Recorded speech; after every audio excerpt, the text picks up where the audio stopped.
All right, good afternoon, everyone, and thank you for being here. I want to start by thanking Michigan State Police, the FBI, and all of our partners in this investigation. I also want to thank the hard-working men and women of the Detroit Police Department, specifically the Homicide section. I want to offer my sincere condolences to the family, friends, and loved ones of Samantha Woll.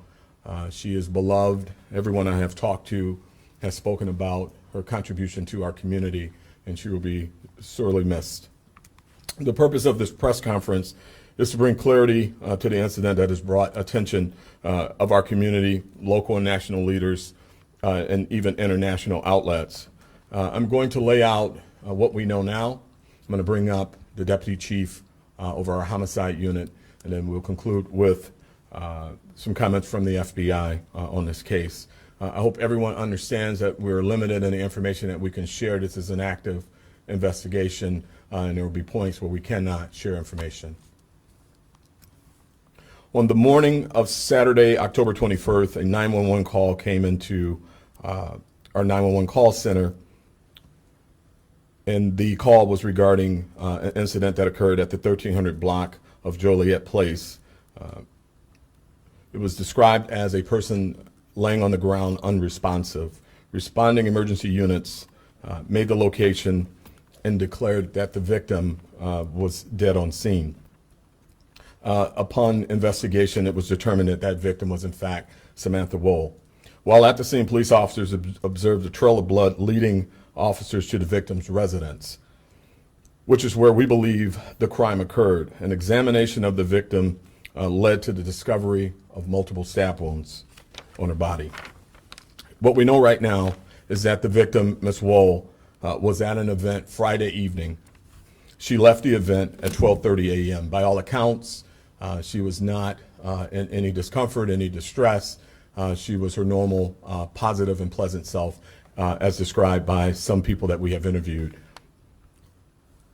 There was no signs of forced entry. Again, there was no signs of forced entry at her residence. We believe that there are no other groups or anyone else at risk in regards to this particular incident.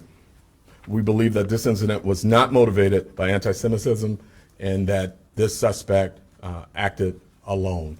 Again, that is what we know at this time. There are several factors that has led us to this conclusion. We are not in a position to discuss all of them at this point. Obviously, there are parts of the investigation that we cannot get into. Again, it is germane to the closing of this case. There are certain factors that are only shared by the suspect and our investigators. So there are certain key points that we, again, will not be able to discuss. At this time, I'll bring up Deputy Chief Sloan to get into some of the areas that we can discuss with you. Deputy Chief Sloan. Yes, sir. Thank you, Chief. Good afternoon, everybody. Sadly, Ms. Samantha Woll was found deceased in front of the 1300 block of Joliet Street on Saturday around 6:30 a.m. She was suffering from apparent stab wounds to her body. We are currently working with our partners, as the Chief mentioned, from the FBI and Michigan State Police to establish exactly what occurred in the hours and days prior to Ms. Woll's death. At this point in the investigation, we are examining every piece of evidence we have uncovered to determine what exactly led to this incident, as well as following up on the extensive amounts of information that we have gained during our investigation.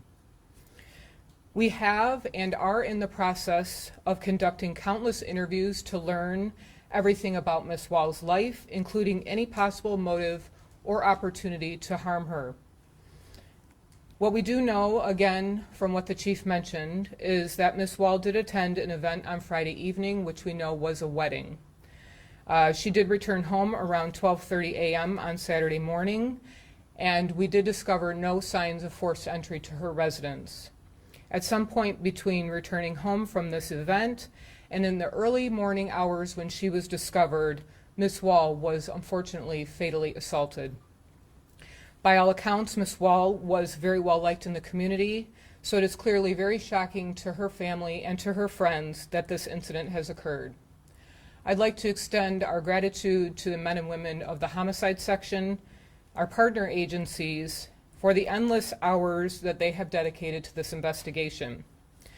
We are committed to our continued work with our partners to identify the person responsible in this incident. Again, the investigation is ongoing, and we continue to ask for the community's assistance in solving this crime, either through 1-800-SPEAK-UP or Rewards TV. Thank you.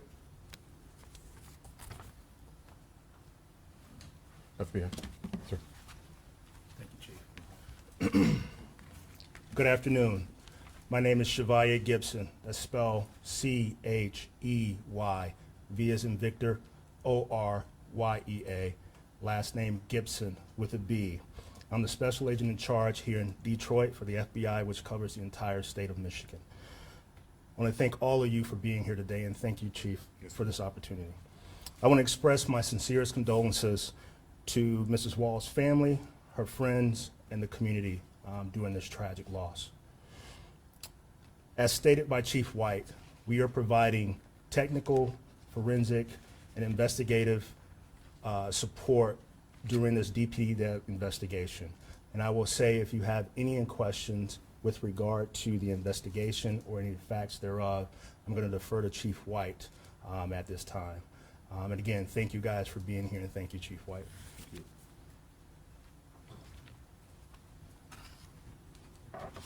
Again, I just want to assure the community that everything possible is being done to bring this case to a close.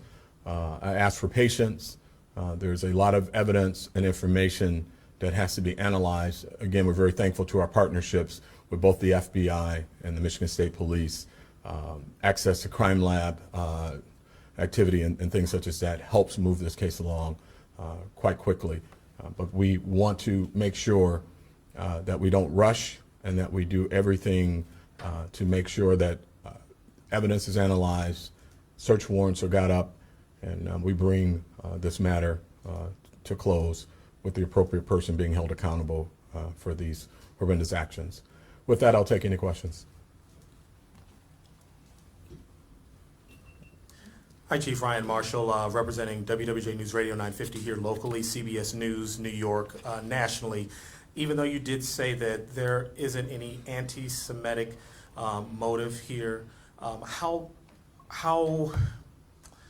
I would say, how concerned are you that having this happen on Saturday and now you guys coming on Monday, that maybe somebody that hasn't seen this would say, hey, we need to have some sort of retaliation given what's happening with Israel and Hamas? Yeah, I mean, we're always concerned with retaliation on any homicide, and certainly the international situation that we find ourselves in now bring us additional concern. But our goal is to be transparent with the community, be transparent as to where we are, to alleviate concerns that those may have, that others are at risk. Based on what we know today, right now, with the information that we've received and uncovered over the past few hours, and certainly at the onset of this investigation, we are confident with our position where we are right now today. And second question is, given that that isn't the motive, can you speak to anything that could have been involved in why she was killed or murdered, a motive? Can you speak to anything in that regard? Yeah, you know, as I indicated, and we certainly want to alleviate concerns. We certainly want to let others know, all know, that we are actively investigating this and that we have not discovered anyone else to be at risk. But in that, we have to be very, very cautious as to what information we share. There are some very intricate details about this case that, if revealed, could really damage what we're trying to accomplish. There are some facts that are known only to our suspect, so I can't get into causation right now, or what he or she may feel was that, but more to come on that at a later date. Right now, what we want to do is get every bit of information we can clarified, analyzed, the evidence that we have analyzed, so we can put more information out to the community to help us identify and bring the suspect to justice. Thank you, Chief. Chief White, my name is Alex Brachet from ABC News. Thank you for taking our questions. You've mentioned suspect a couple of times, so I'm just curious, I mean, do you have a suspect or suspects here? So in the process of an investigation, the detectives, they work a number of different theories.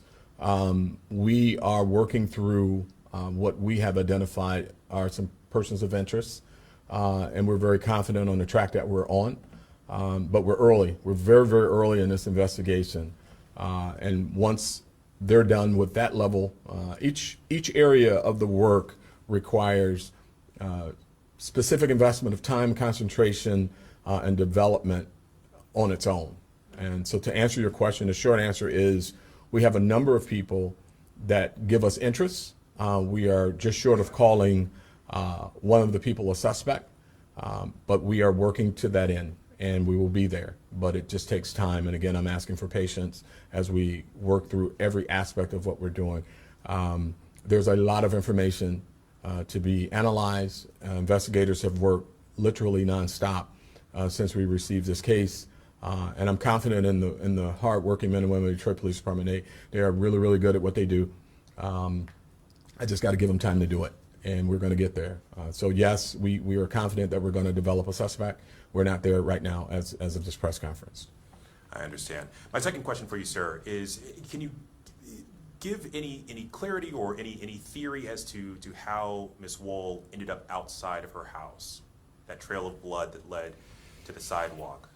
Yeah, and we've worked on that, and the detectives have worked on that, and we're working right now with, I will say that some of what I'm going to say is somewhat graphic, well, very graphic, and again, my heart goes out to the family who may be hearing this and not be easy for them to hear, but we are working with the Michigan State Police and the FBI on blood splatter experts that will determine certain things about the event. What we believe to have happened is after she was attacked inside the home, she stumbled outside and collapsed in the yard. So that's where the blood trail appears to lead us, and we're pretty confident with that assessment. But we're going to confirm that through forensics and experts in that field. Thank you. Hi, Chief. Jesse Frazier with NBC News. Appreciate you doing this. You mentioned that she left a wedding around 12:30 in the morning and she was attacked inside the home. We've heard from sources that she did not have any defensive wounds. Did she leave this wedding alone? Yeah, I can't get into that. And your sources, I'm not going to confirm or deny that at this time. Again, a lot of, what sources don't take into account is how it could damage a case. And so I can't confirm or deny that. That's a very key part of our investigation that we're looking into. Okay, and just point of clarification for my second question here, that you said persons of interest, so no one is in custody at this point. So No one is in custody. So if no one's in custody, and you said you don't believe anyone else is at risk here, and you stressed that you don't believe this was tied to anti-Semitism, but obviously people have jumped to those conclusions, and you've got someone still out there who you say is responsible for this. So what do you say to people who are still worried about their safety in the climate of what's going on in the world right now, particularly Jewish, Muslim, and Arab communities? What would you want people to know about their safety if they are jumping to conclusions? Yeah, and so we certainly don't want folks to jump to a conclusion, but we certainly understand how one could arrive at those conclusions absent any information to the contrary, and that's why we're here today providing information on this particular case. We don't feel, as of this press conference, that there's anything that supports anyone else being at risk as it relates to a hate crime. We certainly know that this is a dangerous person, and this is why we're working tirelessly to identify a suspect and get the right suspect off the street. And once we get that development done, we will immediately push that out to our media partners as well as to our community partners to help us identify and bring this person to justice. Beyond that, we're going to continue to work hard and continue to push out transparent information so that the community is aware. Afternoon, Chief. Malachi Barrett from Bridge, Detroit. Yes, sir. I'm wondering, I mean, it seems as though the cause of death has been pretty well established as stabbing at this point, but I'm wondering if an autopsy has been completed and if you're able to tell us how many times she was stabbed or, you know, anything else about the cause of death. Yeah, this is going to sound like a rerun for me, and I apologize. I know you have a job to do, and I hope you appreciate we do too. That number is important for us to keep close. It could be the one piece of evidence that breaks the case open if we're talking to the right suspect that would know that, no one else but the police does. So right now we're not going to release that information. And the autopsy, yes, an autopsy was completed. I don't think we have the results yet, do we, DC? We did receive the post, yes. Oh, okay, we do have the post now, so, but I can't release any information on it. Okay. And I know the timeline is still being put together, but I'm wondering how long she was potentially on the sidewalk or outside her home. Yeah, and you know, and I'm prefacing my comments again, I can only imagine the heartbreak that the family's hearing every time I open my mouth about this case. We're confident that she was there quite a while. We're working through our video assets in the area and a number of other things that we're going through right now with neighbors and you know, all of the digital doorbell systems and things such as that to identify when she was seen last physically outside of the residence and how long she may have been there. And it's a lot to go through. We're doing search warrants on Ring doorbells and things like that right now in the area. And so, but we're confident that she was there quite a while. That kind of leads to my last question. I was curious if I mean, I saw that there were Ring doorbell cameras that I'm sure you can use to help identify suspects. I'm also wondering if there were green light cameras in the area. The condo neighborhood itself seems to be pretty self-contained, but does that help you identify, you know, potential suspects you're looking into, persons of interest?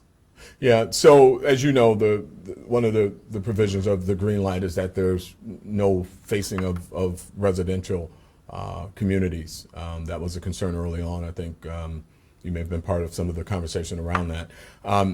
But as it relates to routes of travel, they could certainly be useful. We just have to get there once we figure all of that out. We'll certainly be looking at green lights and other video systems to see routes of travel. You know, one of the things that's of particular interest to us is when she left the wedding, does a vehicle appear with her in more than one stop, right? So we'll be tracking her entire route digitally that she took from the wedding to see if anyone was following her. And if you see the same vehicle in two different places near her, that would be of a concern and an issue for us. And where was the wedding? We won't do that. All right, thank you. Hey, Omar Jimenez, CNN. Thank you for taking the time. I know you. I'm sorry, who are you? Omar Jimenez, CNN. Oh, okay. Thank you for taking the time. I know you said that at this point you haven't seen any indications that this would be any form of anti-Semitism. I guess my further clarification and question is, if you don't have a suspect identified and you haven't shared what led up to this killing, what makes you so confident that this isn't? Essentially, have you ruled it out despite not having found it just yet? Well, you know, when we look at the case, there's certain tracks that these types of cases take. When we talk about hate crimes, you know, there's certain tracks that they take. And we have looked at this particular track, and we're confident with the information that we have right now that this is not what we have right now. But this is, you know, a 2-day investigation that is ongoing. But, you know, we were very cautious in making that declaration too early. We did a lot of work that gave us the confidence that we have now, that it's not as we stand here right now. We are working, you know, look, we're not ruling out anything. Okay, let me be clear. We're looking at every aspect of this case, and we're going to go where the information and the evidence takes us. And right now, the evidence does not take us there. We do have another working theory that we're looking at, and where the evidence has taken us to, and we're going to exhaust that. And then if we get there and it takes us somewhere else, we're going to exhaust that, and we may be back here having a different conversation. But as of this press conference, we are confident with what we've seen and what we are saying. And my other question was, I know you're looking at a variety of a number of people of interest at this point. No one's gotten to that suspect level. Is it your impression, at least among the people of interest that you have, that this is someone that may have been known to her, or are we talking about someone that, you know, may have come in from out of town or whatever it may be? We have not exhausted anyone as a suspect. Anyone. We are confident we're on the right track, but I'm not prepared to tell you the relationship between her and the suspect as of yet. I think it would be irresponsible at this point. We've got to give the investigators more time to detail out their investigation and pull evidence, and we will be back here to update the case. But right now, I think it would be irresponsible for me to say that. Hey there, Reuven Fenton with the New York Post. Hello. Hello. Just to continue off what you were just saying, you said you're not ready to speak about the relationship. I assume you also mean or lack thereof. In other words, is it also possible? You're not saying whether they knew each other or not. Exactly. I'm not confirming or denying what the investigation has revealed thus far. A minute ago, you spoke about you have a theory you're going with right now. I mean, is there in regards to that theory, in terms of motive? Well, maybe this is a kind of a moot point because you can't really speak on it. But I mean, can you elaborate at all about the nature of the motive, if you know what I mean? Is it a motive pertaining to a desire one person had over another, and you know, I don't know. Is there anything you can say about this working theory? Yeah, and I know where you're going. And when I say theory, I don't want to characterize it as a cavalier assessment of information. I mean, it's beyond a theory. But what the investigators do is they look at the evidence, they look at all the evidence and a number of different things that we're not going to discuss today, and they begin to go down certain paths as to what is likely to have occurred, what possibly occurred throughout a course of events. And it starts with literally investigating every aspect of who she's been in contact with, her course of travel, who she interacted with, who was the last person she talked to, and all the way back, and develop suspects. And so in the course of doing that, you know, you look at certain things such as, was this a home invasion? Okay, and then you either make the determination that it either was not, or maybe. What we have certainty with is that it wasn't, right? So now you start to shape the course of your theory. Then you look at, was this a hate crime? And again, you use that same, three-step method. Is it possible? Is it yes? Is it no? And if so, what areas would you be looking for? And these are experts that do this. And we're confident that we have any indication at this point that that's the case. And then we go down the list of many, many, many things, from relationships to friendships to, you name it. We don't rule out anybody without verification that they're not a suspect, and that includes neighbors and everyone, and so that's where they're at right now. But as you do that, you build out a theory as to possibly what happened. But it's a very deliberate process. It's not something that's done in a vacuum. These are trained expert investigators working with the FBI, the Michigan State Police, and our other federal partners to ensure that we look at everything. So that's where we're at. I know where you're trying to get me to go, but as I indicated, I can't get there. And I see from the stripes on your arm, you've been a cop for a long time. I mean, have you ever, in terms of what you've seen over the many years you've been doing this, I mean, how brutal was this, and the scope of things that you've experienced and you've seen? I mean, have you ever seen anything like this before? Yeah, unfortunately, I've seen similar things. Anytime that you have a loss of life in our community, it's a tragic day for us. And certainly when you hear about her contribution to the community, to society, and the great loss, all the people that she's helped, and literally everyone that I have heard from, and it's been a lot of people, they start the conversation all the same, how wonderful of a person she was. So that's a great loss to our community and to our city.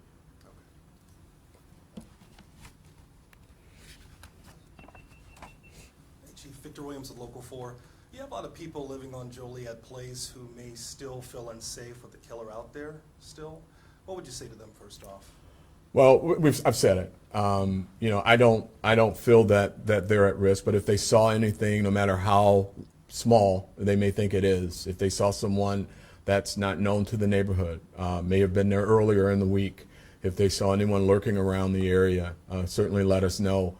Any small moniker of information could be the break we're looking for in this case. Check your video cameras on your home. Share all the information that you have with us. Anything small or large, please make sure you share it with us. And can you at all reveal the location of that wedding at all? I'm sure it'll be out. I'm not going to be the one that gives it. You know, someone just got married and want to separate the two. You know, the only connection it has is that she was there, and we'll be talking to folks about that in very near future. Thanks. Jeremy Edwards with ABC News. Just wanted to see if you could speak to if she had her cell phone on her, any forms of ID. She had her cell phone with her. I don't know if she had it An ID, cell phone and ID. on the scene. Or at the both. And the person of interest that you have been working with and talking with, have they been cooperating with the investigation? Well, as I said, we haven't disqualified anybody yet. There are a number of people that we're interested in. We have not zeroed in on one person of interest. We have a number of people that we're talking to. And as I understand it, everybody we've talked to has been somewhat cooperative. We haven't heard that they're uncooperative, let me say that. Thank you. Yeah. Hello, Rebecca Rosenberg with Fox News Digital. So I'm just wondering, you said you're working through multiple suspects. If you don't have a key suspect in mind yet, how are you able to exclude, for instance, a hate crime motive or anti-Semitism? So if I misspoke, what I said was a number of persons of interest. If I called them suspect, I may have misspoke. And as I indicated earlier, there's a process to how we disqualify suspects, how we disqualify persons of interest that the detectives are engaged in. And certainly, as I talked about the steps we go through in identifying any crime, we're confident where we've arrived with this particular crime. We believe that the motivation is very different than a hate crime.